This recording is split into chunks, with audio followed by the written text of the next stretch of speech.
come, yo. Here they come. Here they come, yo. Here they come. Ladies and gentlemen,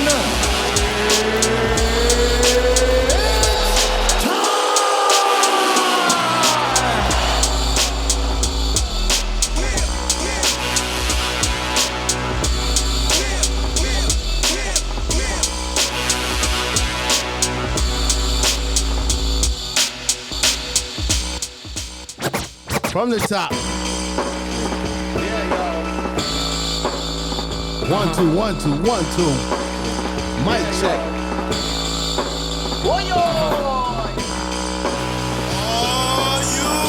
What's up, everybody? Here they come, yo. What's up? What's up? What's up? What's up? What's Here up? they come, yo. Here they come. ladies and gentlemen, It's time. You know what it is already. You know what it is already. It's the Here Goes Nothing podcast Friday night live stream. Bricklayers live in effect. As we get this thing started tonight. It's your man Black Fire, aka Uncle Black, aka the wise elder, alongside my longtime brethren Rondu, the lyrical Kinsu, the baddest DJ in the land. You can fight me if you want. Tonight we got another special show going out. This time we gonna represent for Black History Month. Even though we black 365 days year round, we represent. Got our gear on, because tonight we dedicating this show to the HBCUs of America. So anybody that went to HBCU, we hope y'all logged in, because we did send the invite, we sent the link, we sent the Zoom. This gonna be our little homecoming tonight. You know everything's been closed down because of COVID, but tonight we giving you a virtual homecoming. So we gonna get busy. Tonight we always got a special guest as usual. We will be bringing you Anthony Brown. He'll be joining us to give us some insight on HBCUs. Hopefully the latest news, what's going on, what it's all about, and why they're so important to the culture. So like always, shout out to my homeboy next to me right here. I can't do this without him. Rondu, how you feeling tonight? I'm feeling alright. If y'all see me with an ice pack on my eye, it's nothing serious, just the medication making my eyes swell up. So I'm trying to make it go down. TMI, man, TMI. They ain't gotta know all that. If you see his eyes swell up, just say he smoked a fat one.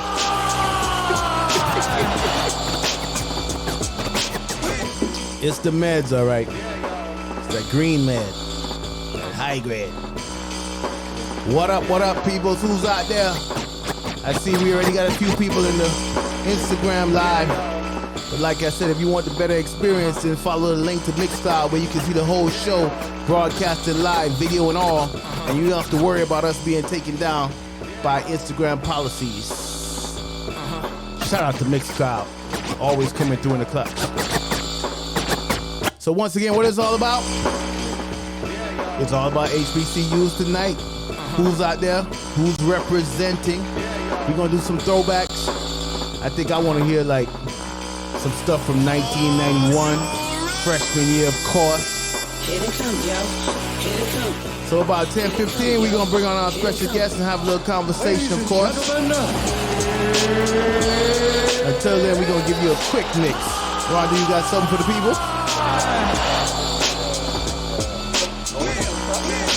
Throwback, If you 91 ask me what I freshman want to year hear, stuff? give me something from freshman year, man. Freshman year? All right. Anything from freshman year. Watagwan, peoples. Hey, this show gonna be lit, yo. Once again, I want to shout out all my peoples on Instagram that's already locked in. Selected TC, I see you. Big Shane with the act. Remember the good old days.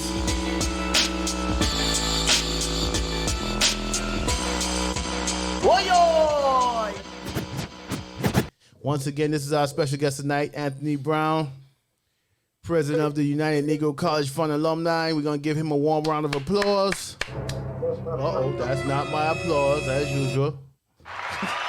Thank There you. we go. Okay, brother, if you could do us one favor, maybe back up a little bit. I can't get your face in the screen. We need you to maybe back.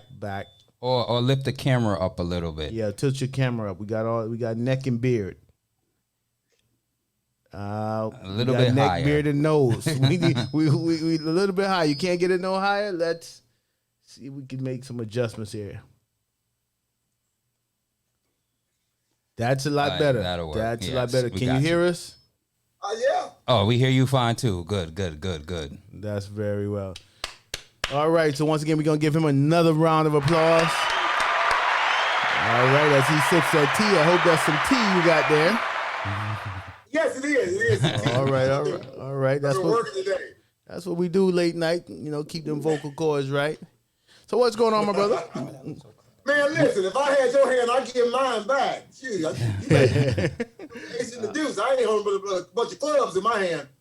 All right, that's what it is there. So once again, we want to thank you for coming on the show with us, first and foremost. We've been doing this show for a couple of weeks now, and every week we try to get a guest on here and bring somebody from the community to talk about anything positive, anything helpful, and that's what we want to do. That's our way of giving back. And Awesome. especially it's Black History Month, and we all went to Cookman, so we wanted to represent. So All right, come on. Hell, Wildcat. hail them Wildcats. So so we definitely want to bring you on. So where should we start here? You want to tell us a little bit about yourself? Wow, sure. Okay, well, hey, everyone. I'm Anthony Brown. I am from Cleveland, Ohio. As you said, I am a proud product. I'm one of Mary's kids. I'm a class of 1992, graduate of Bethune-Cookman College then. Excited about that. And then let's see, I'm an educator by day, podcaster by night. I'm a fundraiser on the weekends. So I do a lot of work with the United Negro College Fund. So I get to serve as the president of the National Alumni Council. That means I get to sit on the board of presidents with all of the other with 37 other HBCU presidents. So I get to be a part of the policy and decision-making processes. So I'm even on the board and I'm on actually a committee with our current president, Dr. Cripe.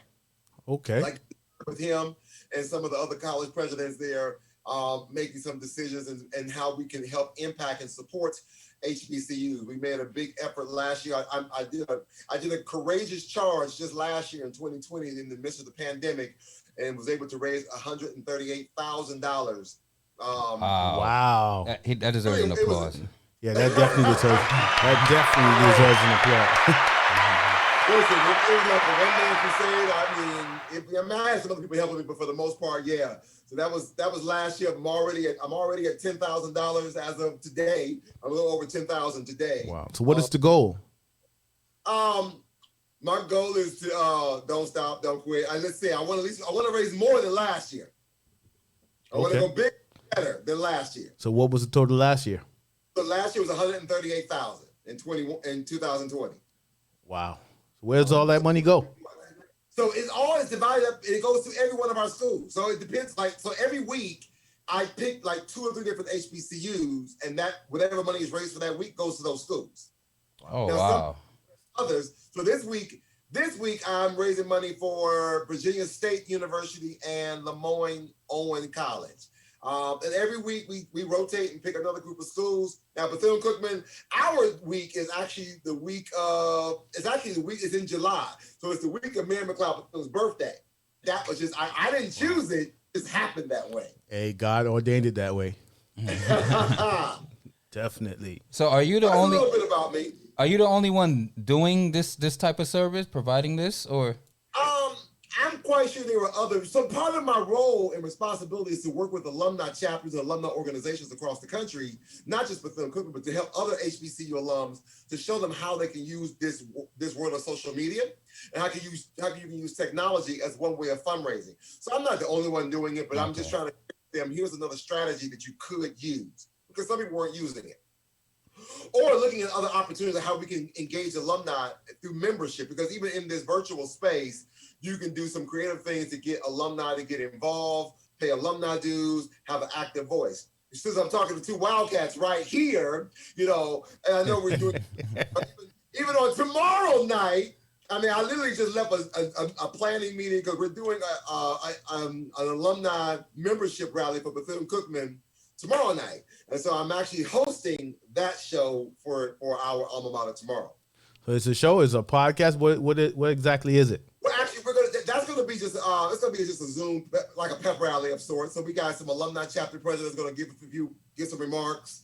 We'll play some music in between. So we got Big Dog Dre Day from the class of 2013, who's gonna be the DJ, and so we got some other folks gonna come on and have a good time. Just gotta see if we can raise a little money. Really, the biggest thing is to get alumni to pay the alumni dues and get them active with any alumni chapter across. We got 31 chapters with Bethune-Cookman. So the goal is to be able to, you know, get them involved somewhere. But the idea is not only I'm not doing it for Bethune, not only am I doing this for Bethune-Cookman, but I'm sharing these different strategies with other HBCUs of here's another idea you can potentially use. You tweak it and make it fit you. I'm okay with that. That's what's up. And for the people out there, like alumni, you don't have to have graduated to be an alumni, right? Correct. Because that's what we always thought. You know, we kind of shifted and came down here to Florida and went to a bigger school, and you know, the program, what we were doing, engineering. Yeah, because you know, Cookman didn't have a degree program for engineers, so we spend the 3 years at Cookman. When we finish that, we go to a state school. So it's not like we actually get the degree from Cookman, but you know, you're still part of the family. Yeah, you Oh, know, no, man. That's what made us, man. What we say, the first thing we're going to say is that because you went to Bethune, you went one semester, you're an alum. Yeah, that's what I was told. I was told the same thing. What was your major, if you don't mind us asking? My major was mass communication. So when I went to Bethune, it was just the one track of mass comm. Where now, I mean, they got a TV, a radio, a newspaper, they got a PR, they got all digital marketing. Oh yeah, they got all stuff now. But for me, days grown. a little bit of everything. Okay. Yeah. Okay, that's what's up. What you got? Okay, let me get my questions. Let's just get into the history of the HBCUs and, you know, the importance and why they're so relevant to us, and even in this day and time. Listen, so it is so relevant and it's so necessary. This is kind of the reason why we kicked off our campaign this year for 21 in the month of February. Even though we know our history goes beyond 28 days, we had several HBCUs started in the month of February, like Morehouse, Cheney, Wilberforce, just to name a few that started during this month. Some of our HBCUs go back to the 1800s. They go back to almost to the end of the Civil War. So we talk about two of our HBCUs, you know, two state schools called Cheney University in Pennsylvania and Lincoln University, also in Pennsylvania, were two of our first HBCUs that started back in the late 1800s for the primary purpose of educating African Americans, because we couldn't go anyplace else. And then a couple of years later, Wilberforce University. Wilberforce was a private HBCU, which was actually founded by freed slaves.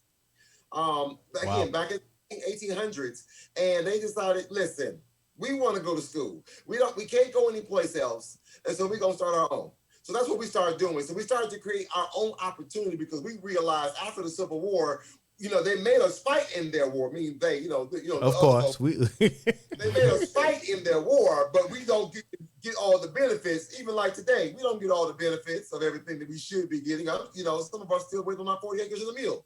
Yeah, I can use that right now. You know, but however, we have to understand and recognize the fact that we were just Negro schools. I think W.E.B. Du Bois said it best when he said, had it not been for the Negro college and school, the Negro would, for all intent and purpose, have been driven back into slavery because of our schools. We were there to help us. So, but now understand, we are thankful for someone like a Mary McLeod Bethune, who started Bethune-Cookman, and so many other founders who started these institutions. And what's so interesting enough, and we're gonna show them some love, because there were some other folks who don't look like us. They helped us start our school. They helped us opportunities. We're gonna show them some love. But here's the biggest thing that sometimes people don't always understand. Like I said, W.E.B. Du Bois said it, We were just Negro schools. It wasn't until 1965, and again, our schools go back to almost to the late 1800s. We're talking about to the end of the Civil War. It was not until 1965 with a bill called the Higher Education Act. Lyndon B. Johnson was the president of the United States at the time, and really no one in Congress looked like us. They came with this novel idea, supposedly, and said, oh, wait, these Negro schools, they're raising money. Some things. Maybe we need to put some parameters and some sanctions to them. Now, this is an Anthonyism. This is my thought, my belief, and my perspective. Understand that back in 1943, Dr. Mary McLeod Bethune, our founder, and Dr. Frederick Patterson, who was the president of Tuskegee Institute, had an idea. Now, no one ever tells the story right, except for somebody from Bethune-Cookman. But the idea was, imagine, if you will, if you had cell phones back in the day, and Mary picked up her smartphone, and she called up to Alabama, and she called Fred, like, Fred, what you doing? Okay, well, can you got a moment? All right, listen, Fred, I got this idea. I think that we should work together on a united front and raise money collectively together. What you think? You like that idea? Good. So, Fred, what I need you to do is I need for you to write a letter to the Pittsburgh Courier, because as a Black man, they might listen to you quicker than they're going to listen to a Black woman. I'm going to be behind you every step of the way. I got you back. All right, I'll call you later, Fred. Bye-bye. So imagine, if you will, the conversation was something like that. And in 1944, the United Negro College Fund was founded with Dr. Mary McLeod Bethune and Frederick Patterson and 27 other HBCUs decided, why don't we join together on a united front and raise money to support our Negro schools, because we weren't getting any support from the government. Then the government decided in 1965, wait a minute, they raising too much money over here. Got too much happening. We got to put some sanctions to it. And that's how the Higher Education Act came. And they decided they were going to put a label on us. Now, I don't know about you all, but labels belong on cans and jars and things of that nature, not on people. Now, how often have we been labeled? Now, we've been labeled because of our address, our zip code, our religion, our sexual orientation, everything. And they decided at this point, we're going to label these institutions. And the only way you can get this label is that, one, you have to educate African Americans, but you can't exclude anybody. But what was happening to us in 1965? We were getting excluded. Yes. For sure, for sure. We had to be accredited by some accrediting association. You just couldn't be out here just doing whatever. You had to be accredited. And again, you had to be founded before 1965. If you met these three items, if you met those three criteria, then you received the brand new designation and the label Historically Black College and University. Okay. I did not know that. So that explains why we always had like one white person in the band and stuff. Because we can't exclude. That's why. But the thing is, in our history, we never excluded. Correct. We can go places. I mean, here it is, 2021, and there's still places that sometimes we're looked upon, we're frowned upon, or we're not treated the same. Yet, the moment we excluded somebody, then you're ready to take our charter. Mm-hmm. Yeah. That's how it always works. Yeah, that's how. But we worked the label. We figured out how to work the label. You know, we're going to turn this label and work it for our good. And we're going to figure this thing out.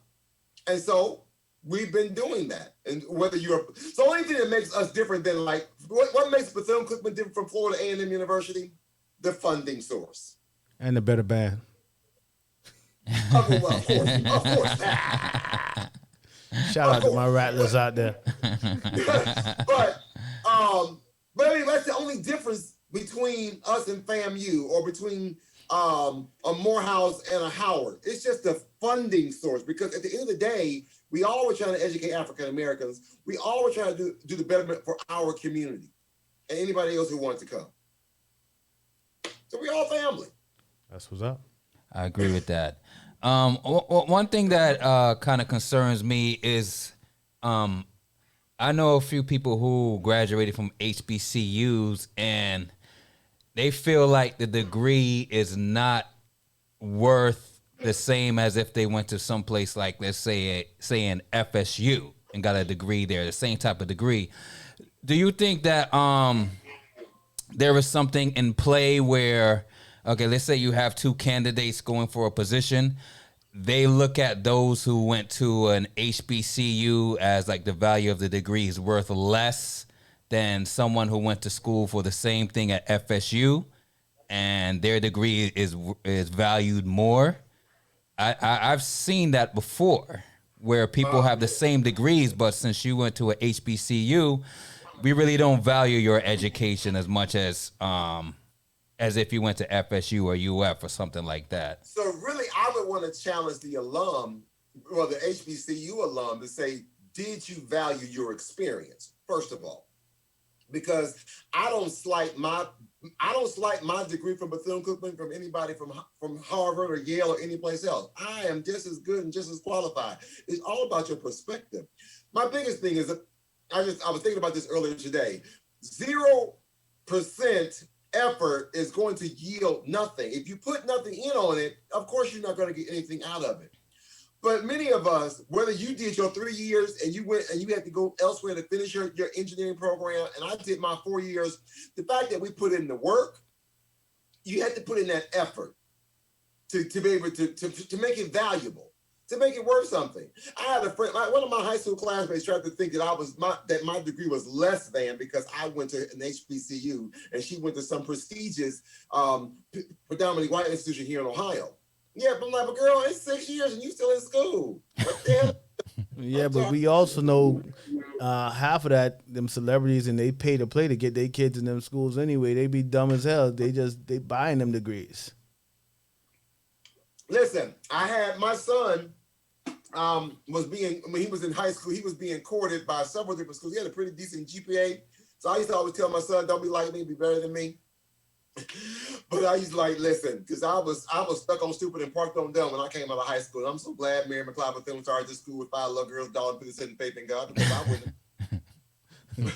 I came out of high school with a 1.9 GPA. I'm trying to tell you. Wow. I'm so thankful for what I got at my institution. But he was much different than me. Like, don't be like your father, please. So he came out of high school like a 3.8 and all this other kind of good test scores and all that. So he had these little schools recruiting him. But it took him to go to he went to one of these private Ivy League schools to do a visit. And they flew us up there. They wined us, dined us. They put him in the dorm. They put me in a hotel. Or they left the red carpet. But when I ask, every time I see a black person say, well, tell me something about the school. They're like, well, they gave me a scholarship. Well, tell me something about the school. They couldn't tell me nothing. They couldn't give me that rich legacy and that history. I said, well, then I went to, they took the parents on this tour of the city, and we went to the museum. Of course, I'm going around the museum, and I'm trying to, it was upstate New York somewhere, and I'm trying to find somebody who looked like me. I said, where's my cousins at? I can't find anybody in this whole museum to look like me. That's the issue. Then I couldn't find no barbecue spot. Place. I said, no, I can't find no good fish dinner in this town. No, I can't come here. Lo and behold, my son, by the time we got back together, because they kind of kept us apart, by the time we got together back on Sunday, he was like, Dad, what? He said, this ain't for me. I said, good. I didn't want to come back. He saved you to have to say anything. I said, listen, so Morehouse College weekend was like the very next weekend. I said, well, Morehouse is next week. You want to go? He said, yeah. I said, we going. But the thing is, he saw that they only wanted him for his talent and not for who he was. They didn't want to take the time to invest in him as a person. All they wanted to do was just to be able to utilize his skill set and utilize his talents to be able to make them look good. But what are you doing for him? What are you instilling and pouring into him? And he's like, Dad, this is not for me. I said, well, okay, well, good. It ain't for me either, because I didn't want to be in the first place, but I just came to That makes sense. You're right. I think that's one thing that our HBCUs do, but as students and as alumni, we have to make sure that we are instilling those values, or we're trying to make sure we capture those moments so we can be able to know that, much like how our model was enter to learn, depart to serve. And now we've added a third leg saying now we want alumni to come back and return to invest. The whole idea is to be able to make sure that people it's a well-rounded experience, and your learning may happen, prior to you getting to college, while you're in college, and then after you leave. There's a level of service to give back. So I think whoever that may have been, or why they feel that way, it's just a matter of their mindset and not putting in the work and valuing what they have. Makes sense. Makes a lot of sense. I got a question. What can we do to get like those high profile athletes to start going to these HBCUs? Well, I think, you see Jackson State already started with you. You got to start to recruit some of the good caliber of coaches, and be able to really work with our institute advancement office to be able to raise those dollars so we can be able to provide them with those quality scholarships. Because again, the biggest thing is, because these other schools, unfortunately, they are able, like even with my son, they were able to throw all this money at him because they have these large endowments. They have these benefactors. They have these dollars they have just on reserve. My son goes, now he's in graduate school at another prestigious, now he's at a prestigious institution.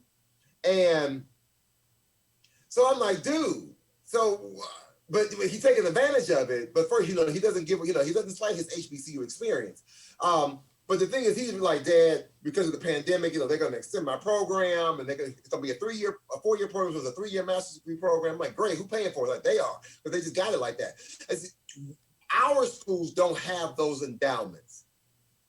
So I think the biggest thing is, the thing is, we're trying to tell alumni, like, don't get mad when you see, these people giving, these entertainers or these business owners giving these millions of dollars. Not to say that, whether we have it or not, I can't write $1 million, but I maybe know 1 million people who can give me $1.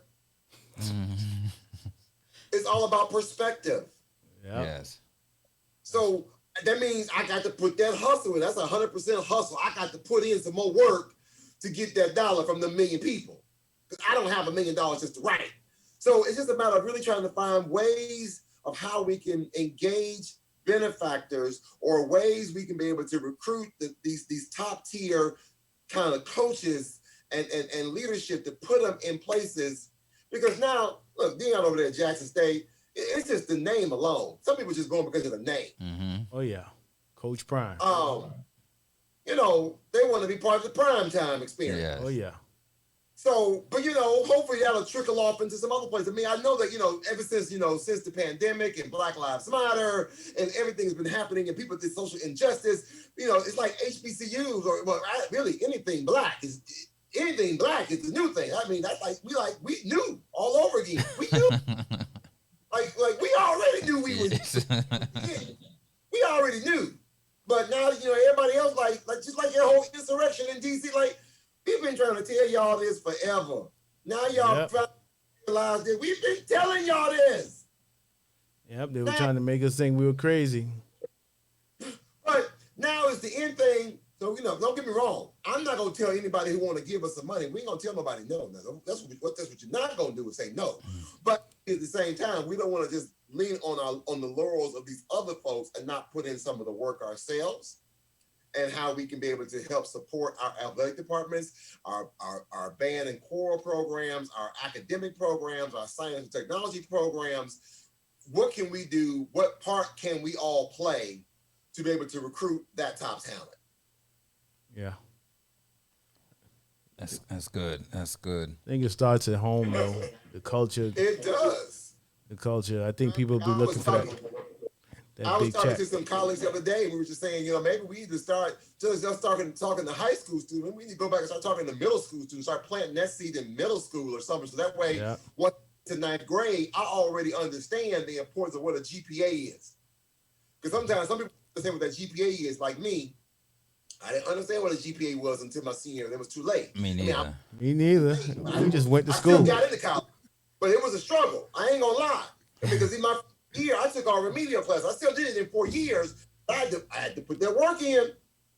I had to put in that work. But had I known that a little bit better, that's why I was so hard on my son. Like, dude, I need for you to be able to skate your senior year, so that way you can get all this. So they was throwing money at. I'm like, okay, now you're doing something. So I think maybe we need to go back to middle school so that we can start to plant those seeds into young people's minds and start thinking about what do you even think you want to do when you grow up, or what do you think you might want to go to college. That way you can already start to look at what does this school require of a student now. So that way, if you're an 8th grader, understanding what the GPA requirements and what the test scores are and what the academic rigor is requiring of you before you even get to high school, you already know that you can't take basket weaving to be a scientist necessarily. If that might not be the right fit. That might not be the right fit. So I'm just saying, let's kind of make sure you're taking the right classes in high school to get you where you need to be. Correct. Well, how did you end up at Cookman? Wow. So, well, let's see. So we have an alumni chapter here in Cleveland, Ohio. And my assistant principal in junior high school is an alum. His name is Fred Thomas. And I was the type of student that I would get in trouble for talking too much in class. Go figure. That's how I end up being a mass communication major. Now I get paid to talk. Sound like me. He used to always tell my mother, like, Miss Brown, you have a wonderful son, but he just talks too much. Oh my gosh, go figure. Now I get paid to talk. So, but Mr. Thomas was part of the alumni chapter. We already had 3 other people from my high school that was at Bethune-Cookman. And it was my senior year. I really had not thought much about going to college at all, let alone an HBCU.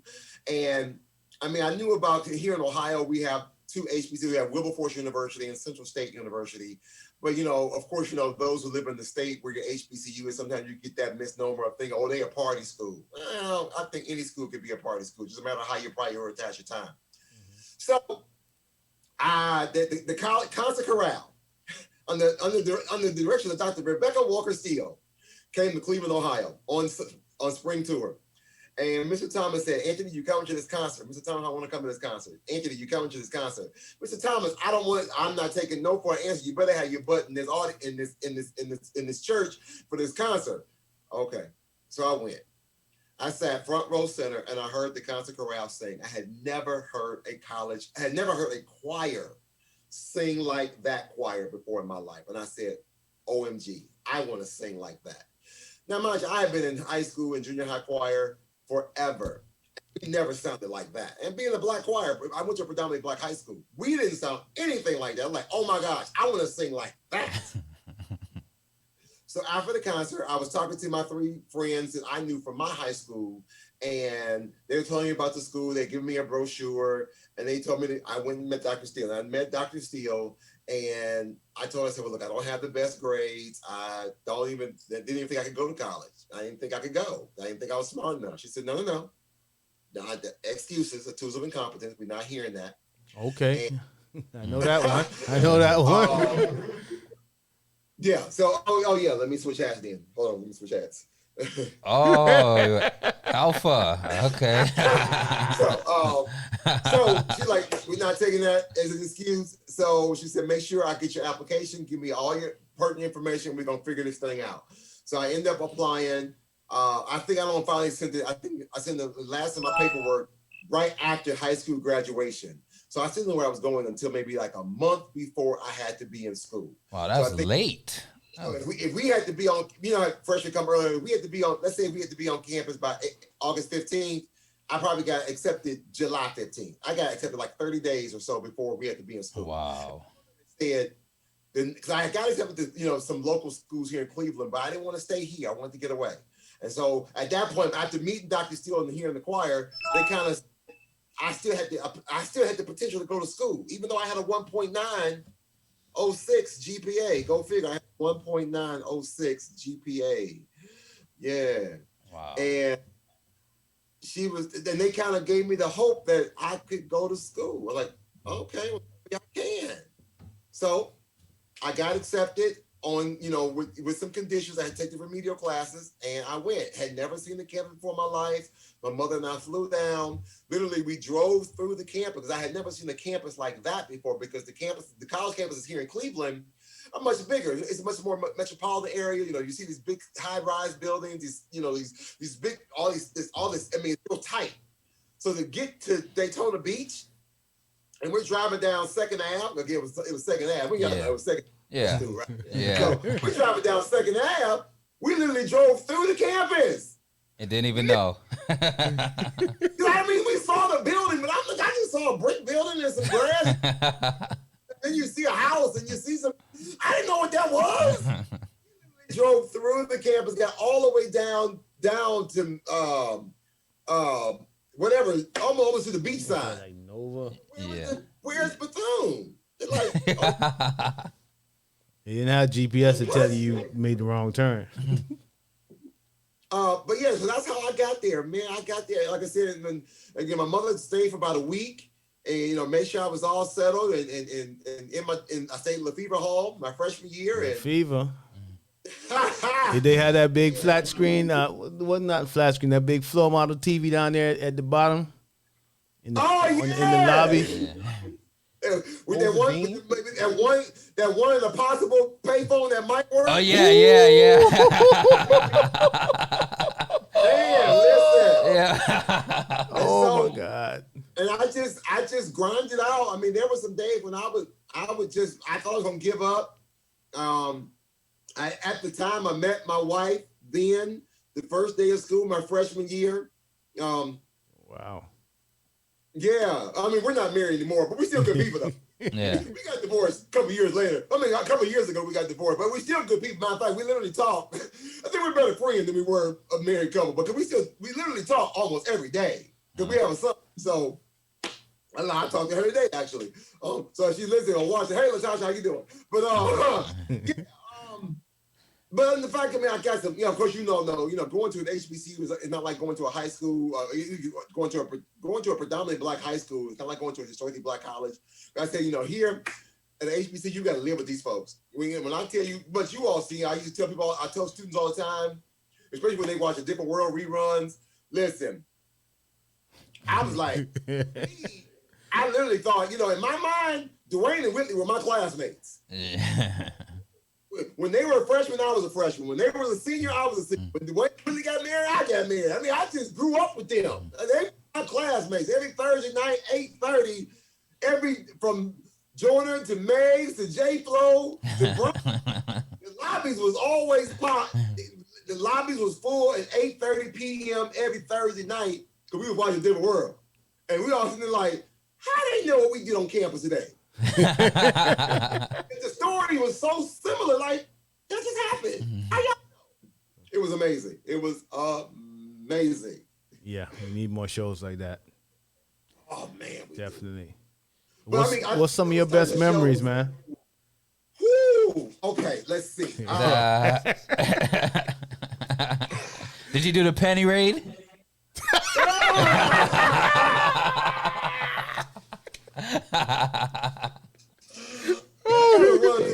I did a run through Joyner Hall. There was a run through Joyner Hall.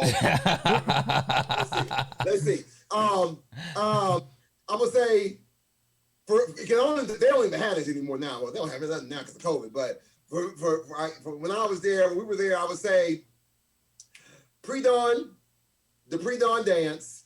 Okay, yeah. Is that the pajama dance? Yeah. Yeah. Yeah, buddy. Yeah, but I was running around there in my boxers half naked. Scrawny chest and all. Scrawny chest and all. Oh, let me see. Another one was Black College Reunion. Oh yeah. Lord. Yeah. Best times. That's a real experience right there. So glad we didn't have cell Oh man. Nah, we'd be doing jail time right now. Woo! Let's see. Oh my God, it was another one. That's some other good memories. Just hang out in the yard. Just to hang out in the yard. Just whether you hung out in front of Harrison Roads or you hung out on the side of Whitehall or the chapel. Yeah, the chapel. You hung out on the quad. See, the quad ain't what it was. See, we had the quad with the rocks. Yeah. Yeah. They got a real fountain now. No, I need the rock. Yeah. We sat there. Yeah. What it was like a study time, like around 8, 9 after the band like started to wrap up their practice. Everybody be out there in the quad area just hanging out. You know, of course, homecomings, classics were always fun. And certainly, you know, best memory was certainly graduation. You know, just to be able to say, like, just to know that you made it. You know, for many of us, I mean, yeah, I think y'all were there when we still had to take the class. Yeah, Oh, yeah. I took that. I had to take it for people too.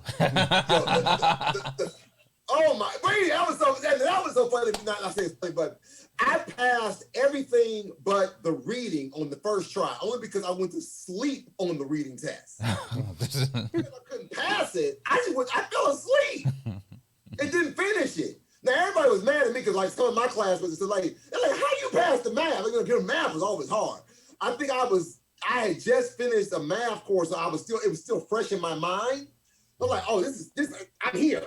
They're like, I'm done with that. I said, what about you? I said, I gotta take the reading. Cause I ain't finished. I mean, I think when I woke up from that reading test, it was a good sleep. I had slob.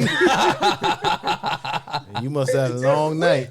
Man, I think that might have been the last part the last test I took was reading. I was just tired. I was like, I'm tired. I took a nap. Were you pledging around that time? That's what I was doing. You were pledging at that time? Because I know.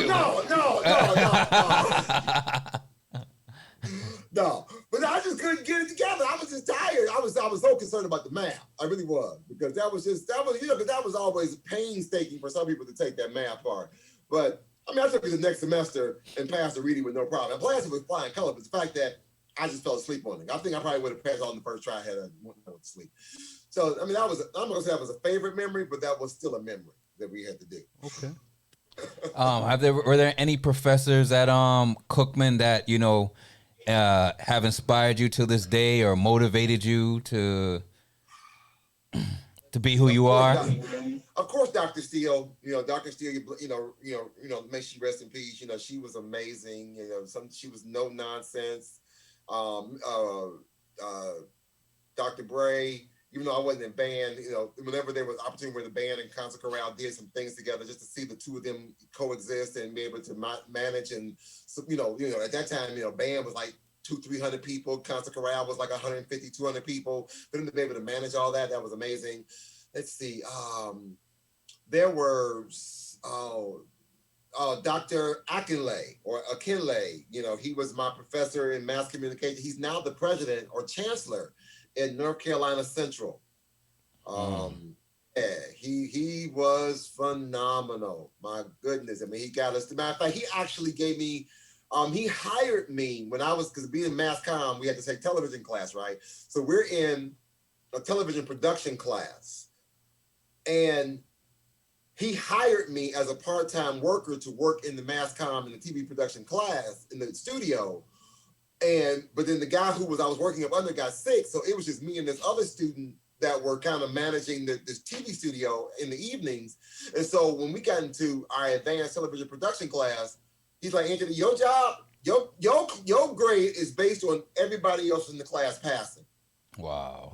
That's crazy. I'm not the TA. He said, well, you are now. Yeah, that's crazy. We didn't even have TAs, but I mean, he's like, you are now. So, I mean, so basically, I had just kind of I just learned that, not radio, I had a hard time in radio. Now, my best friend, Mary, she runs radio to this day.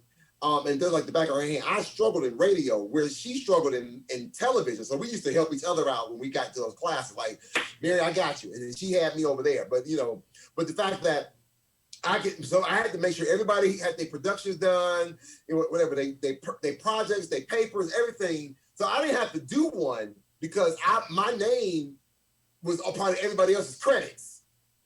So whatever the product was, my name was on that. So, I mean, I'm getting A's 10, 15 times because I had to help you produce your work. So it was pretty cool. And I got paid for it? Come on. Oh, wow. I got paid to be in the class. Can't beat that. And then I would say she wasn't a professor, but she was my advisor. Her name was Kathy Washington. Oh my gosh. This lady, Kathy Washington, she's retired from the school, but I still get a text message from her every day. She sends me some type of inspirational message or just a quote or a scripture just to encourage me. She took me to church when I was there if I was hungry. Anything. She had my back. I mean, she was just there. I mean, you know, you talk about family. She just took care of me. If I needed something, she was right there. So she was a good person. Oh, there was a professor. Her name was Marion Baker. She was a reading teacher. She was my reading teacher, my freshman year. She had the nerve. I don't know if y'all had a professor like that, but you know, this is something I would tell students about, you know, going to a historically Black college as opposed to going to a PWI.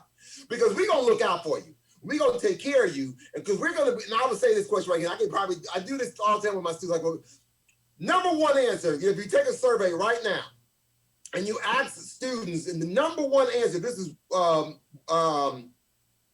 let's make it do. What's his, Steve Harvey show? What's that? Family Feud? Family Feud.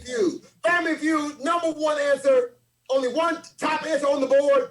Who can be your best friend and your worst enemy in your household? Your mother? Your mama.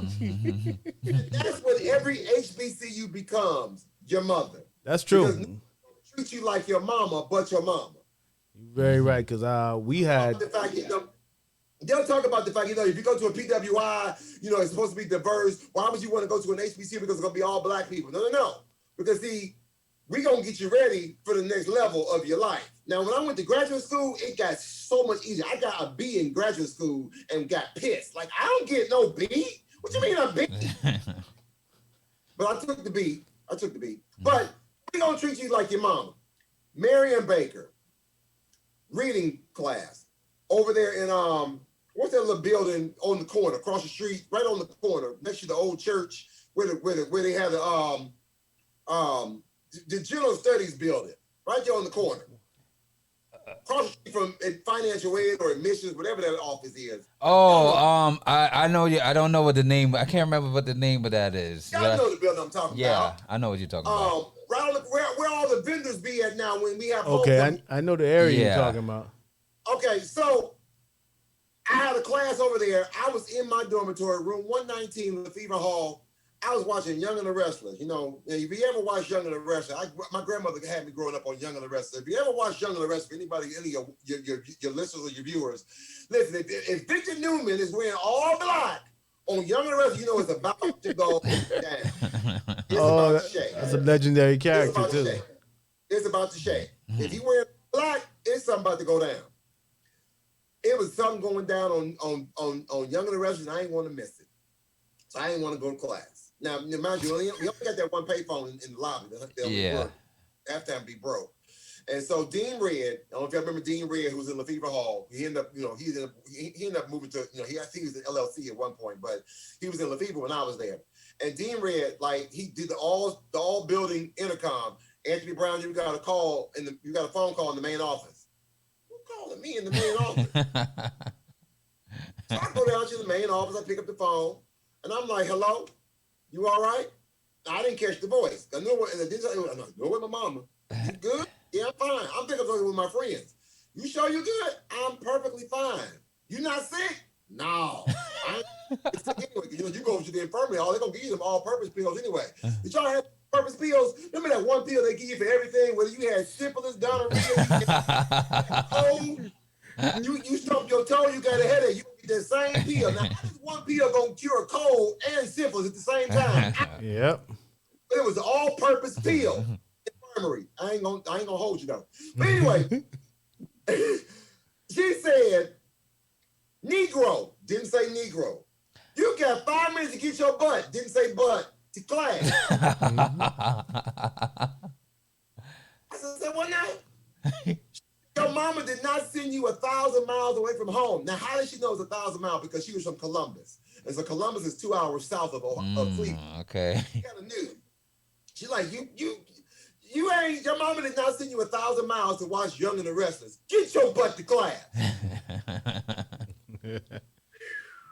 That's so true, though. The teachers actually knew your name back then. I ran across the yard so quick within that Miss Baker's class again. And I say that's what our Black colleges do. We're going to look out for you. Now, you might go to some of these other schools and places and spaces, and you may end up being a number. And That's it. And they ain't some of them, they may not think about you. You may, you know, if you sign in, you sign in. If you don't, you don't. Listen, I remember Dr. A, again, the other professor, look, we in a class one time, but it was but 5 of us. It was just 5 of us in the whole class.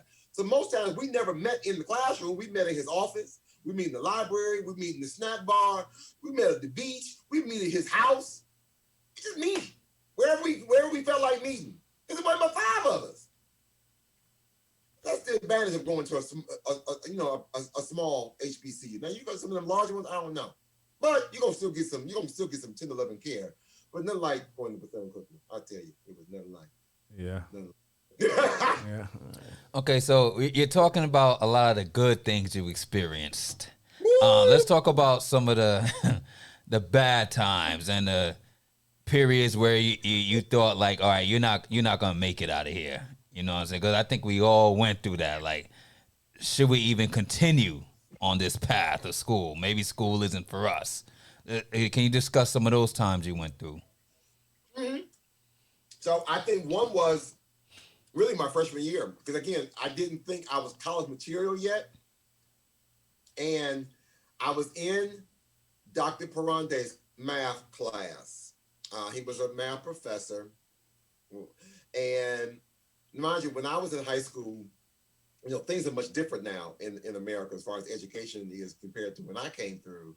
And all I needed was 2 years of high school math to graduate from high school. So after my sophomore year of high school, I stopped taking math.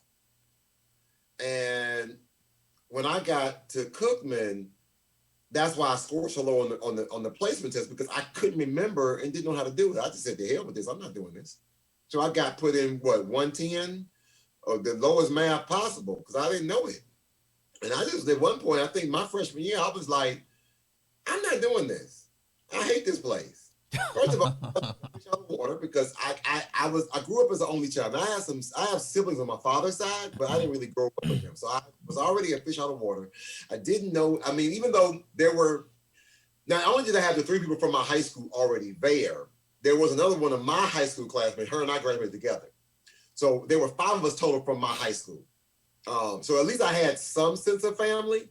Then I also had my girlfriend, but I still felt like I don't want to be here. And I call my mama every day. There'd be days I'd call my mother to go home. I'm just gonna be crying like I don't want to be here. I hate this place.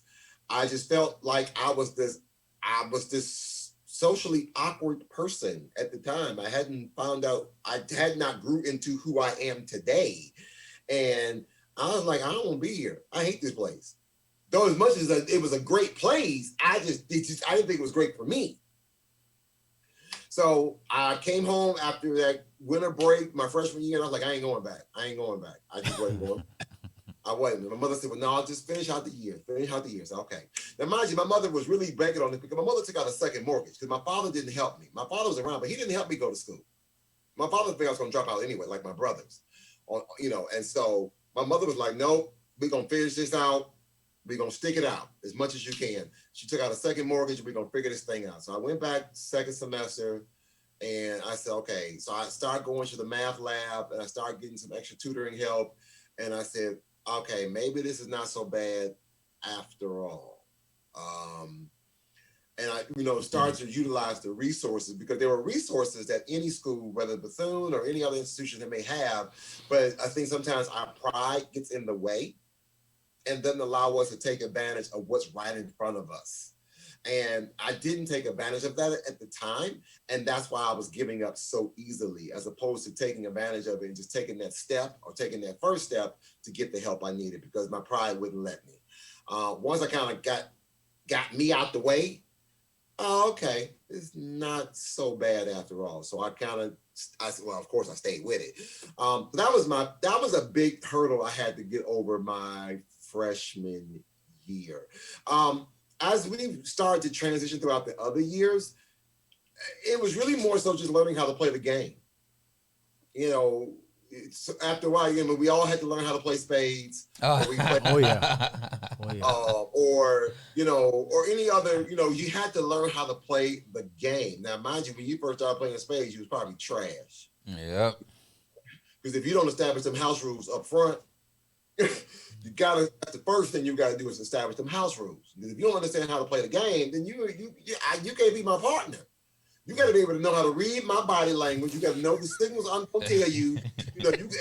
I'm going to pull on this ear and be like, ooh, so you let you know, like, yeah, I'm talking diamonds, Negro, because I got this diamond stud in my ear. I need you to catch this.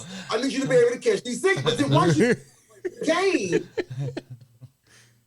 because I am not a comedian. I just tell the truth, and the truth is funny. Once you know how to play the game, you got pretty good.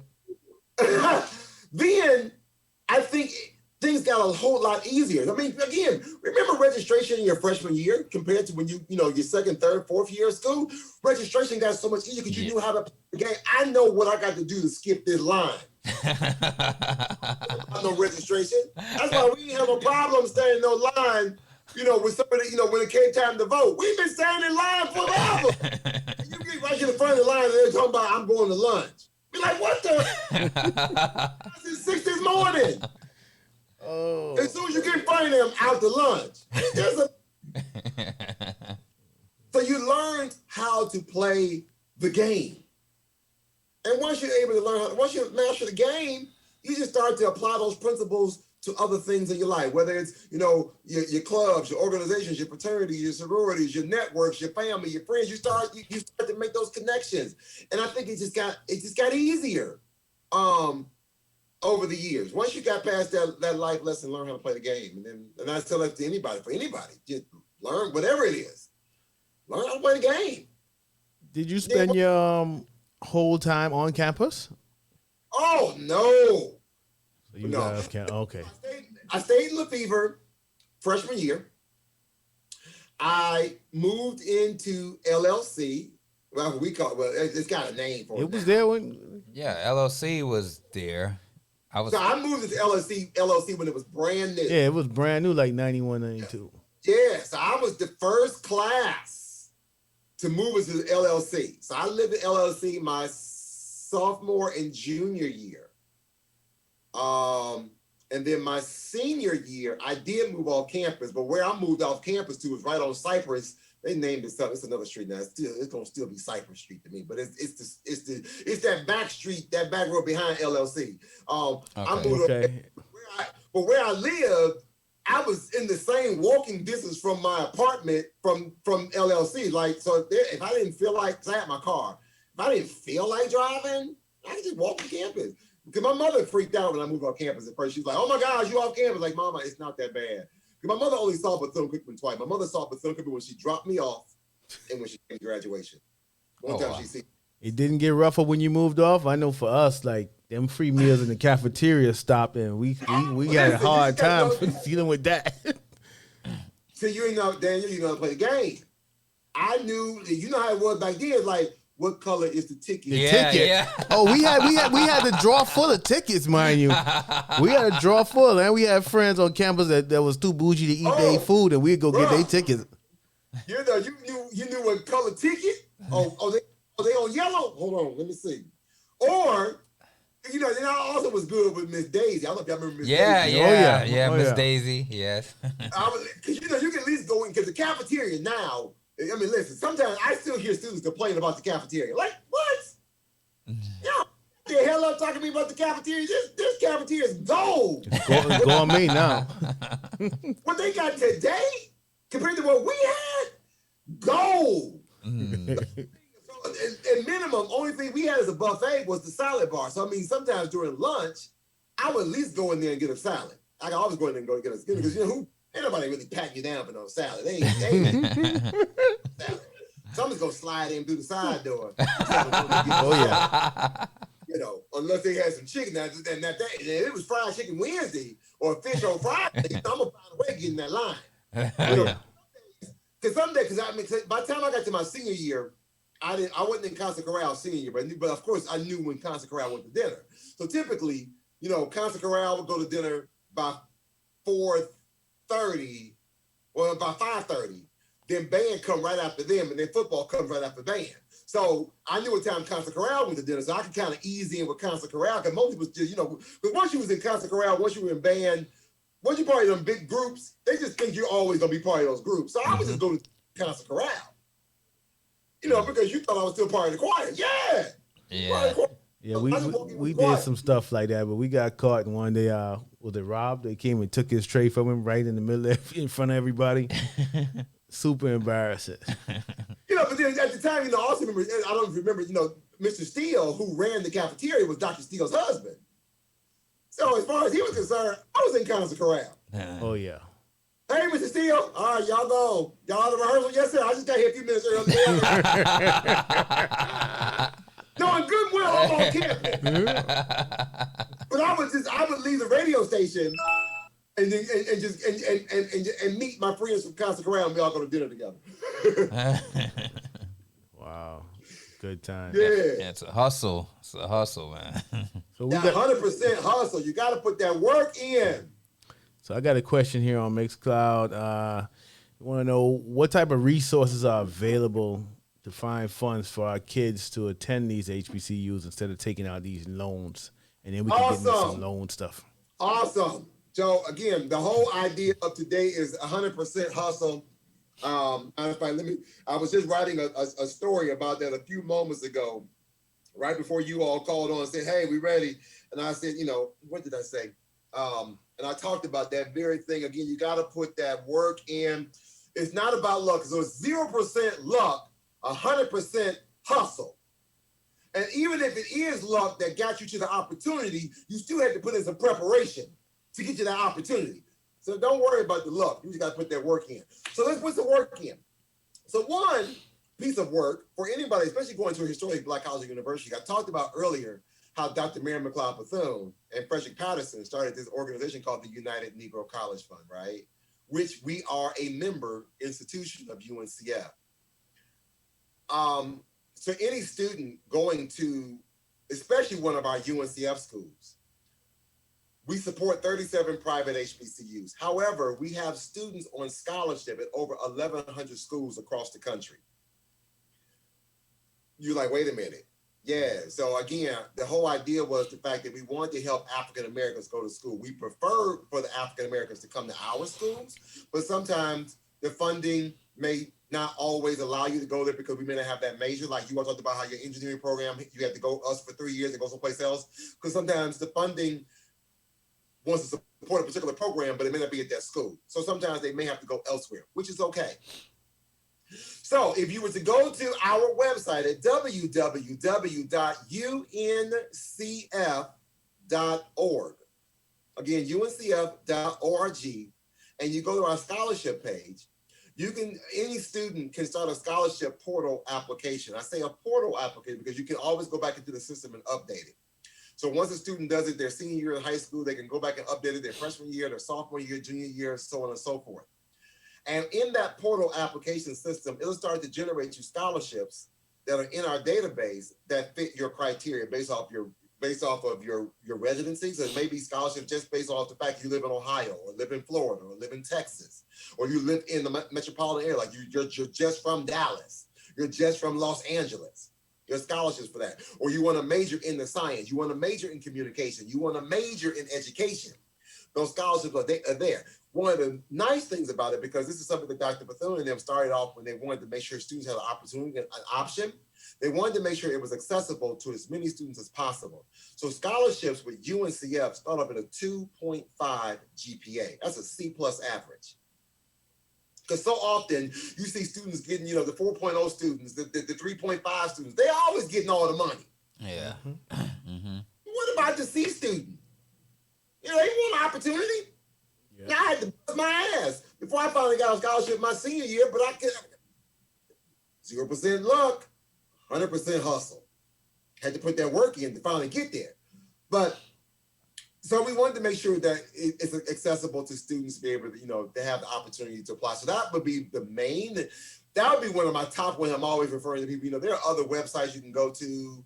I'll say just do the research for a high school student. Certainly, make sure you're talking to your guidance counselor. If you have a college advisor, making sure you're applying for those local scholarships in your community, through your church, through the fraternity, sorority, because those local chapters, sometimes they'll have scholarships for students. Check local alumni chapters.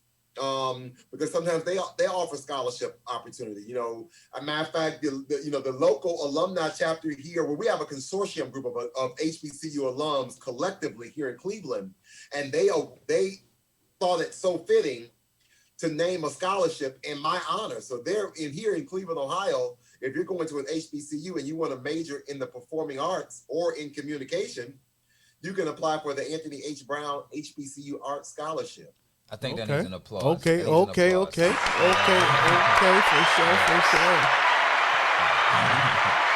That is definitely what's up. Listen, so that blew my mind when they gave me that honor. And I don't take it lightly. Actually, I was so excited because the very first recipient of the scholarship is a student at Bethune-Cookman from Cleveland. Wow. She worked at the high school that I worked at. But I wasn't part of the selection process, but she was one of my students. So I knew her. So I actually was able to take the check to her. I hand delivered the check. So I went to homecoming that year and took the check. We made a big old production on the quad. We had some of her classmates come. We had somebody from Alumni Affairs office come, took a picture, was able to make that presentation right there on the yard to say, hey, you're the first scholarship recipient. I lost my mind.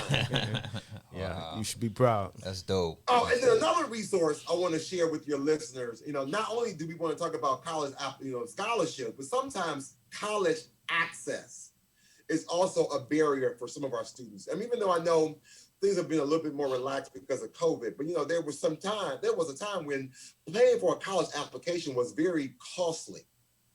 Especially when you're trying to apply to 3 and 4 HBCUs or any other institution for that matter, applications can run you from $25, $30, $50 in some cases. And that can be costly for a family, depending on, sometimes we deal with students who are families who may not have it, or, in my area alone, I work with a lot of students who are living at or below the poverty line.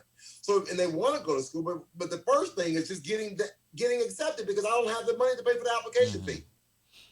Well, I also work with and I support another company called the Common Black College Application.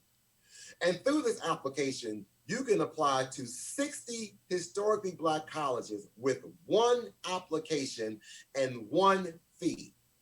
It's $20. $20. And all 60 of those HBCUs, and yes, Bethune-Cookman University is on the list, gets that application. And all you gotta do is submit that one application. You submit one transcript and test scores if you had to take them, and you submit that one fee, and it's done. I wish they had that in our days, man. Wow. I know, right? Yeah. I know, right? And so again, that's called the Common Black College Application. Yes, it's a great one. Matter of fact, let me do a quick shameless plug. Hey, if you want to go to my website at aharrisbrown.com, that's A Harris, Harris, Brown, all one word, aharrisbrown.com.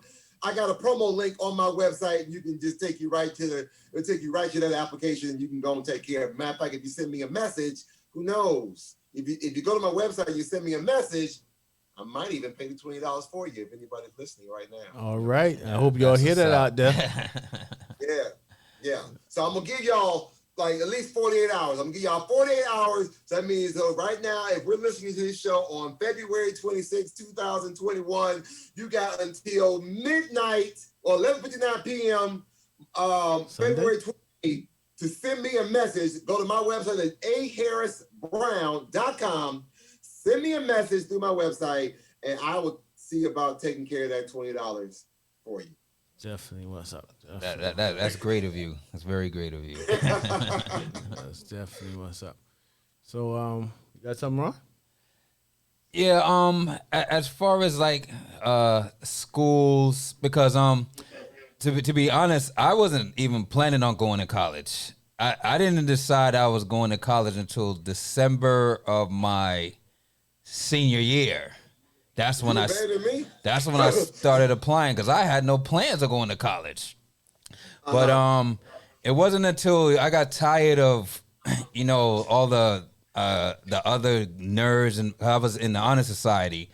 So all the nerds were like, "Oh, I'm going here. I'm gonna be an engineer. I'm gonna do this." And me, I always dressed like I was a hoodlum, whatever. But I was always in the smart classes. So I wanted to show them up and be like, you know, like, I'm just as smart as you guys, you know what I'm saying? So I'm gonna be an engineer too. But at that time, I knew nothing about black colleges. I didn't even know there were colleges just for black people, or majority.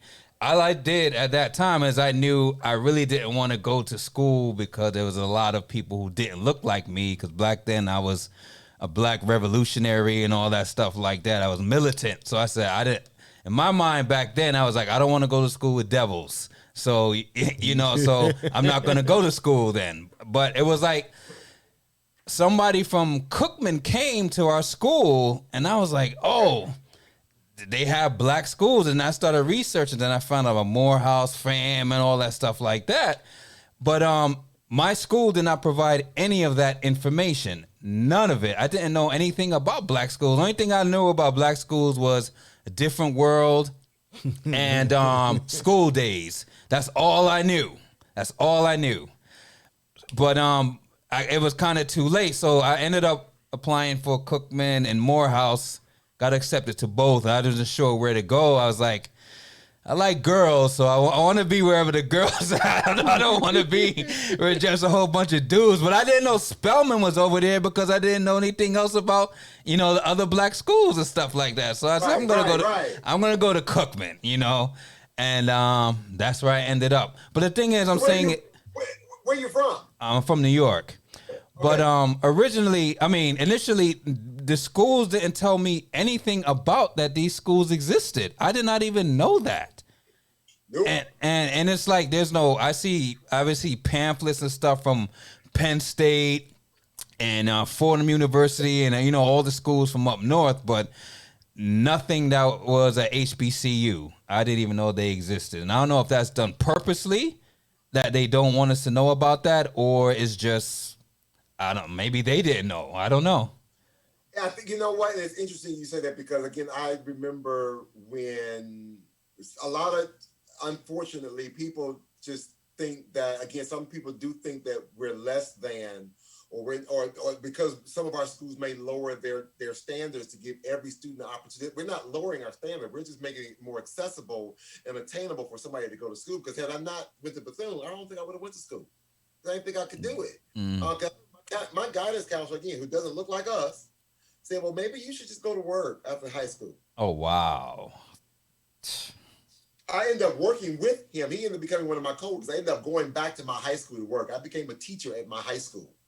Wow. That's... I'm like, and you know I said something. You know I was hey. And I was real quick. I was like, hey, Jeff, how you doing? It's good to see you. Remember when you said? That's crazy. Yeah, I mean, again, even when my son, my son came out of high school in 2015, and his guidance counselors were very similar in that. I mean, and it's like, well, if they didn't know about, if they didn't say Morehouse or Spelman, it was like, well, we don't really acknowledge any other HBCU. If we acknowledge any of them at all. Mm-hmm. There are so many to choose from and so many options and opportunities, but you don't take the time to do the research. And I had to go back and remind that one counselor who was my son's counselor, like, you know what? I said, don't get it twisted. I said, it was people who look like you who put that label HBCU on us. I didn't give myself that name. You did. Your ancestors. Not me. And they get mad when I say it. I'm like, it's the truth. Because there was a part, usually when I do a presentation, when I'm talking to students, I have a PowerPoint, I show some videos or images, and I have a picture of Lyndon B. Johnson signing the Higher Education Act with members of Congress. Again, in that picture, there's nobody in that picture that looks like us. Nobody. This wasn't our idea. And I'm like, so stop thinking that we're less than. But, it is. I had a young lady, but don't get me wrong. Don't get me wrong. If you have the grades, and if you can go to a predominantly white institution, I'm not saying that, every HBCU is for you, but I guarantee you there's one with your name on it. First of all, there is one with your name on it. You can do the research. But if you got to go to a predominantly white institution, first do your research. make sure you're getting something out of it, and go there and take care of business, and don't become a statistic and become their statistics, because they're good putting them numbers out, putting them numbers about, all this. I said, but then at the same time, don't be no fool either. I had a young lady one time, I had a student, and she had a full ride to go to Spelman College. But she decided that she wanted to go to The Ohio State University. And on a minority scholarship, but it wasn't even a full ride. It was a partial scholarship. I'm like, well, girl, you got a full ride to go to Atlanta. Well, I want to go to Ohio State for the diversity. Oh, okay. Okay on that. I said, oh. So about a year or so had passed, and you know how when we were in college, we want to go back to our high school so we can flaunt, so we can go back and show our Yeah. we can walk around the high school with our college stuff on, or our Greek stuff, or whatever. So we grown now out here in these streets. So she came back about a year or two later. She came back to visit the high school, and so she came to my class and to visit. That was good to see her. As we were talking, I said, well, so what do you do now? And she told me about the fact that I said, well, what dorm? She said, I stay in the dorm. That's majority minorities. It's mostly we're all the African American staff. I said, oh, okay. Then she joined the Black college, the Black gospel choir. Oh, she joined the Black sorority. Oh, okay. The Black student union. Oh, and so she kept naming all this stuff that was Black. I said, well, where's the diversity? Exactly. I said, are you still paying? Mm-hmm. You still paying? Because you didn't give you a full ride. That means you're paying some money. You taking out a loan or you paying some money? She said, yeah. I said, no. I said, so I ain't got to be funny. If you could do it all over again. She just kind of just smiled and was like, yeah, well, Mr. Brown probably should have. I just didn't know. Because so often we don't take enough time to do the research, much like, or the counselor really wasn't pushing or encouraging the historically Black college because she got the full ride. Like, well, why not? But she ended up getting her degree with some bills. Not to say we don't have any bills. Not to say we don't have student loans too. Mm-hmm. But here in her case, she had a full ride. She could not have no bills. Yeah. Yes, exactly. She chose that. Yeah, so I just think but I think that because of now social media, thankfully for people who Bill Cosby at the time for doing A Different World, Spike Lee for doing School Days, we've had other shows like The Quad, and we've had Drumline and Stomp a Yard, and those type of things are now starting to give us some more light. People are now starting to College Hill. You're seeing these shows that that represent who and what we look like. You're able to go on social media now more so than you may have done. Of course, we didn't have that back then. We didn't have a YouTube. We could just go on YouTube and figure out, let me go watch a college video. We didn't have that. So it's kind of nice to be able to, see that, the tide is changing and shifting, even though we still are in places and pockets where people still have, here it is 2021, and people are still saying, well, why do you want to go to one of those schools? And I'm like, what you mean one of those? Yep. Mm-hmm. Like we less than. Don't do that. Don't do that. Don't do that. You get cut out here in these streets. That's just like somebody wants to talk about FAMU. I mean, now we can talk about FAMU. Yeah, we could do it. Let's talk about now. Somebody else like, oh, hell no. You don't talk about FAMU around me. That's yeah. It's crazy. Mm-hmm. But yeah. So what would you tell somebody that that's thinking about going to HBCU? What would be the first thing you tell them? First, do your research. There is one with your name on it. Our historically Black college universities were designed for us and by us in most cases. In most cases, we kind of have a niche. Why go to a program, kind of like what I told that young lady, like, why would you want to go to a program that's going to give you a minority scholars program? We are the minority scholars program. That's what we're designed for.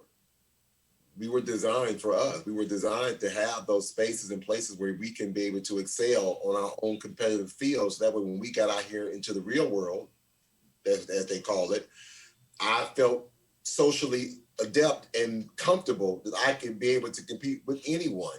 I mean, that's kind of like if you go back and remember the movie The Great Debaters with Denzel Washington, Yeah. You know, about the movie about, you know, the debate club from Wiley College out of Texas. Everybody slept on Wiley College. They're like, what did them little black kids know from Texas? A lot. Mm-hmm. To win. Yeah. So don't sleep on us. You know, we got a lot to offer, and you know we have a lot to offer. It's just a matter of just doing your research and being able to find that niche. Whether you want to, we got some of our HBCUs that are in the metropolitan area. We got some of our HBCUs in a more community setting and more of back in the fields. If you want to just kind of be in the country, we got some options. You know, we got all kind of programs. You know, if we don't have it at Bethune, maybe it is at FAMU, or maybe it is at Evan Waters, maybe it is at Flint Memorial, or maybe you got to go to Texas, maybe you got to go to Arkansas. But you got to do your homework. Again, we got 100 plus HBCUs, 2 year and 4 year. I guarantee you there's one with your name on it. So let's say I'm just getting out of high school and I'm coming to you for advice. What are the pros and the cons of attending an HBCU, in your opinion? Well, the pros, I'm not gonna ever say, I wouldn't want to speak ill and say anything as a con. I'm just gonna say, like I kind of been saying earlier in the evening, is all about how much effort do you want to put into it? It's the work you put into it.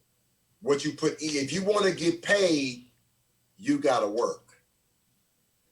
If you want to eat, you gotta work. If you want to overcome an obstacle, you got to work.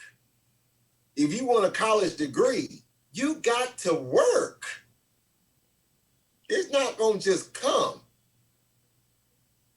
So I would tell you, or any other student, bruh, are you willing to put the work in?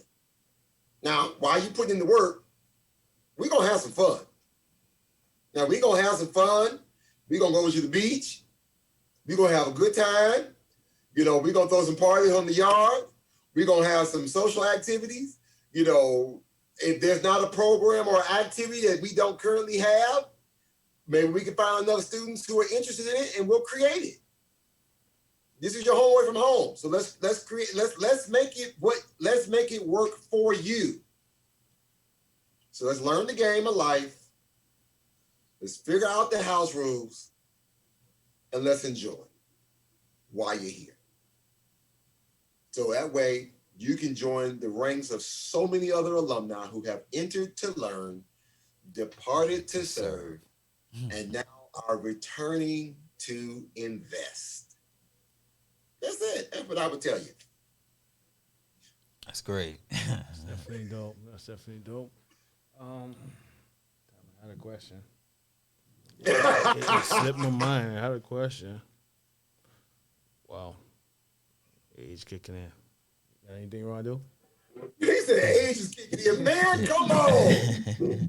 You talking about age. I think it's 11:30. You talking about age. I'm the one. Hey, man, you can't be that far ahead of us, man. You can't be that far ahead of us. Yeah, you got to be only like 3 years. Yeah, you left in 92. So. Yeah. Enough to get my AARP card. That's it. Oh, yeah. Oh, I know what I was going to ask you. Yes. Like, what type of outreach are you guys doing, like, going into high schools, or like you suggested, maybe going into to even the lower levels to start, you know, educating kids about what's out there, the options, and, you know, the HBCUs? Because like Ron said, they don't tell you these things. You don't know about these things.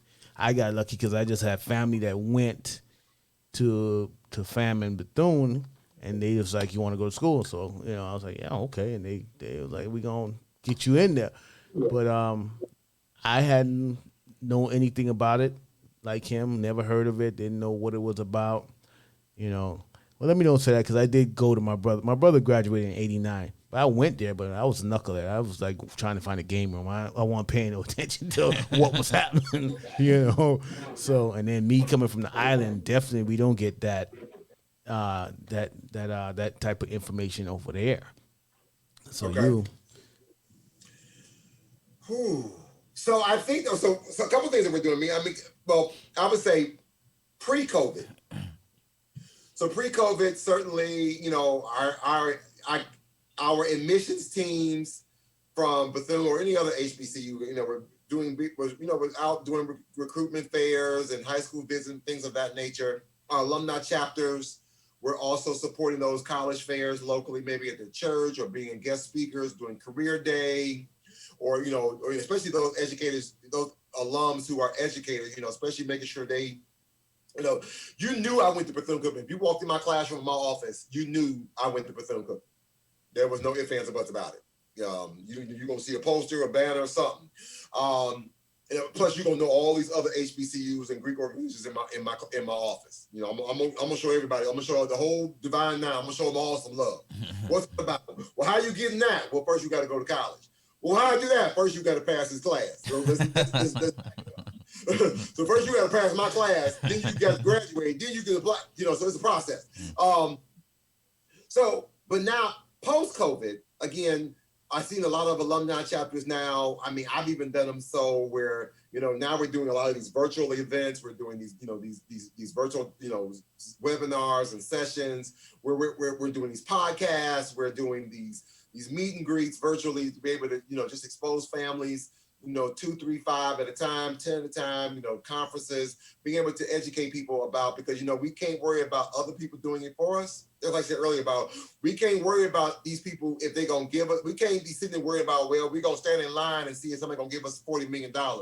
No, we just got to go out here and just do what we can to make sure we can give our part of it. So even that same space as alums, you know, we are now starting to create and craft these opportunities to be able to, you know, educate our community. Much like you all got this podcast here, I host one on Wednesdays. And part of my podcast is all about highlighting HBCUs that I'm raising money for the week. Like, again, this past week, I had representatives from Lemoyne-Owen and from Virginia State University, you know, because those are the schools of the week. I bring alumni on or somebody from the school. We show videos. And again, this podcast is being shown on both YouTube and Facebook. And then I'll stream it on Spotify and all the other, you know, platforms later on during the week to educate our community. So doing these kinds of things, you're helping us do the work. As alums, you're helping us lift up the work, because as you're educating, you know, your listeners every week about different things, you're talking about HBCUs, you know, you got your listeners and they're asking these kind of questions. So you're helping me, not saying you're helping me directly, but you're helping us continue the work. As alums, that's the least we could do. Because sometimes that return to invest is not always about money. Sometimes that return to invest is like you're investing some of your time because you're helping educate our community about our institutions. So it's just all about, you know, just that perspective of what can I do in this space? So you take advantage of it. So we don't sit here and complain about, we stuck in the house, it's COVID, we can't do what we used to do. No, then what do? We start podcasting. We start doing something. I mean, I don't know. That's how I started. I think my first show was back in May of 2020. Let's just push this button and go live and see what happens. Oh my gosh. Yep. I ended up talking for like 2-3 hours by myself and do the then everything else after that, it's like every week I was doing something. Now I got a whole freaking podcast. I got I got 3 different sets that I have now in my basement. I got work from 3 computers. I got this set. I got a green screen. I got a nice little comfy couch set over here. Oh yeah. And this is the Bethune-Cookman set. I have a whole HBCU UNCF set that I just put show. I'm doing this membership right tomorrow, so I can't go in there with somebody else's school. I got to make sure I represent my own school. Yes. Good job too. Definitely did some good work. Right, because I even bought a whole, I got a brand new outfit. I bought a brand new joggers. See, I couldn't wear it to homecoming, so I'm gonna wear on the show. That's what's up, man. Ron, do you got anything else? Well, I think he wrapping this up? answered everything that I was had any questions about. Pretty much, he answered everything. We got some one or two more on Mixcloud. Let's see what we had. We had DJ Dave Jordan. Shout out to Dave Jordan. I was wondering where you at, man. The show almost over. He has, do HBCUs get a fair share of mature students, adults looking to get a degree later in life? Actually, we do. I mean, we have a lot of adult continuing education programs. Again, different schools have different programs. I don't want to speak out of turn and tell you what I know we have a master's degree program at Bethune now. And some of our institutions do have a master's degree program, and some of our HBCUs actually have a PhD program. But we do have some adults who want to return back to school for continuing education to work on some just maybe professional credits for work, or maybe work on that degree they never finished. Matter of fact, Morehouse College has made an announcement just recently. Like, if you got college credits from wherever, they're going to work with you and let you take online classes from wherever you at, and you can go to Morehouse. So it's just taking advantage of the opportunity and just doing the research to see who has what. But yeah, I remember, and I don't know about you all, but I remember when I came out of Bethune, there was this lady. A lot of times parents and grandparents would turn back to school after they kind of helped to get the kids or grandkids to school.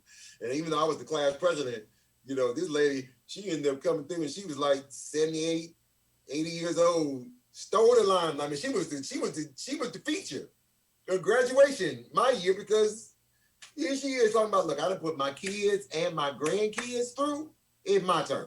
Wow, that's admirable. I was like, oh, sis. I'm like, come on. I thought it was amazing.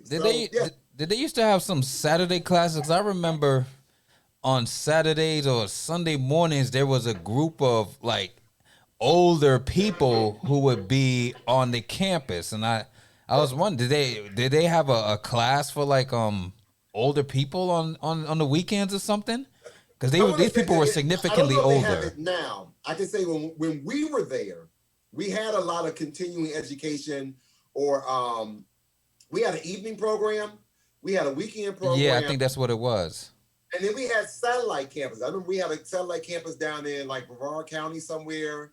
We had another satellite campus, in other parts of the state, where you might have took a class or two at a community college or some other like community center, but it was all credits going back to Bethune. Okay. I don't know if that program still exists, but I know it was happening when we were there. So people were going back. So that was where you had your more. And then I remember there was a guy in my class, in my mass communication class, who started off, because he was much older than the rest of us, where we all 21, 22, he had to be about 45, 50 something, but he had went to school many years ago, came back, did some of those weekend courses until it was time for him to get towards his senior year. That's when he finally came on campus, maybe like that last semester, and took a class or two. I'm like, where'd he come from? He wasn't part of our class. He graduated with it because it's his program. So it's pretty much really nothing should be holding anyone back from continuing to get that education. Nope. Because there's nothing else. People can listen. They can take your money. They can repo your car. You might lose your house. Listen, you might get divorced. But nobody's going to ever take away your education. That's what's up. That's definitely what's up. I've been dropping some sound bites today. Oh, yeah. Well, we'll have an edited version up on YouTube. So you can go back and get your sound bites. Yes. Resample them. Sound bites up in this joker here. Well, okay, my brother. I think we're gonna try to wrap this up so we can get some music in before it's for midnight. We can play something for the people, and we just want to say once again. You gotta give the people what they want. That's what I'm talking. So let me say once again, Hey, but before I get up out of here again, I just want to say thank you to you for you all for allowing me to come on and be a part. Listen, if you ever want me to come back, I am more than welcome to come back. If y'all ever want to talk about health and wellness, that can be a whole nother conversation. Didn't even tell you about that about me. I used to be 450 pounds. Okay, What? well, we definitely gonna hold you to that. Maybe that's why I don't We gonna recognize definitely you. hold you to that. Oh yeah, because I'm much smaller now than I was when we were at Cookman. Wow. Okay. I probably was a senior when you all were freshmen. Yeah. But yeah, I was a really big guy. I was 450 pounds. I'm like $190 now. That's a whole nother story. All right. All Okay. right. Well, I'll definitely keep in touch, and we're gonna Yeah. definitely reach out to you for that. Definitely. So we want to say thank you for blessing us with your time and dropping all this knowledge on us and allowing us to give something to the people tonight. It's definitely been interesting and knowledgeable. Anything for you, Rondu? Yeah, it was very, very informative. It was great and refreshing, you know. Hey, I thank you for allowing me to do this. I look forward to it. We hope you all can come to the alumni rally tomorrow. You know, hope to see you all. You know, hope you can join us. Still time to register. You can still join us in for that. For those who have been following me on the HBCU Alumni United page, come on and join me. We will open up to all HBCU alums on Facebook. We are the largest. I'm going to claim it. We are the largest HBCU Alumni Consortium group on Facebook. We started, back in May 2020, early part of May, we had 5,000 members. We are now over 85,000 alumni strong in this group as of today. Wow. I'll make sure I'm in there too. So we're growing leaps and bounds on Facebook. You can check me out again. Go to my website and I can take you to all my links. You can go to my podcast or my YouTube page. What's the podcast? We call it the HBCU Alumni House Party. Yeah, it's a party with a purpose because I'm raising money to help get students to and through college to an HBCU of your choice again. So again, my website is aharrisbrown.com. You can find my Instagram, my Facebook, my Twitter, my LinkedIn, all that kind of stuff. Don't forget for your listeners, if they want to complete the Common Black College application, they got until 11:59 p.m. Eastern Standard Time on February 28th. 2021, all you do is hit me up on my Facebook or any of my social media or my website, and I will see about making sure we take care of that $20 application fee if you know any seniors who want to do that. Thank you very much. All right, my brother. It's been a pleasure. It's a Here Goes Nothing podcast on your Friday night live stream with the Bricklayers. That was our special guest, Anthony H. Brown, president of the United Negro College Fund Alumni. And it's been a pleasure, and we're going to hit you with some music as my DJ Rondu is going to start to get busy. Once again, another round of applause for the brother, and we're going to, till next time.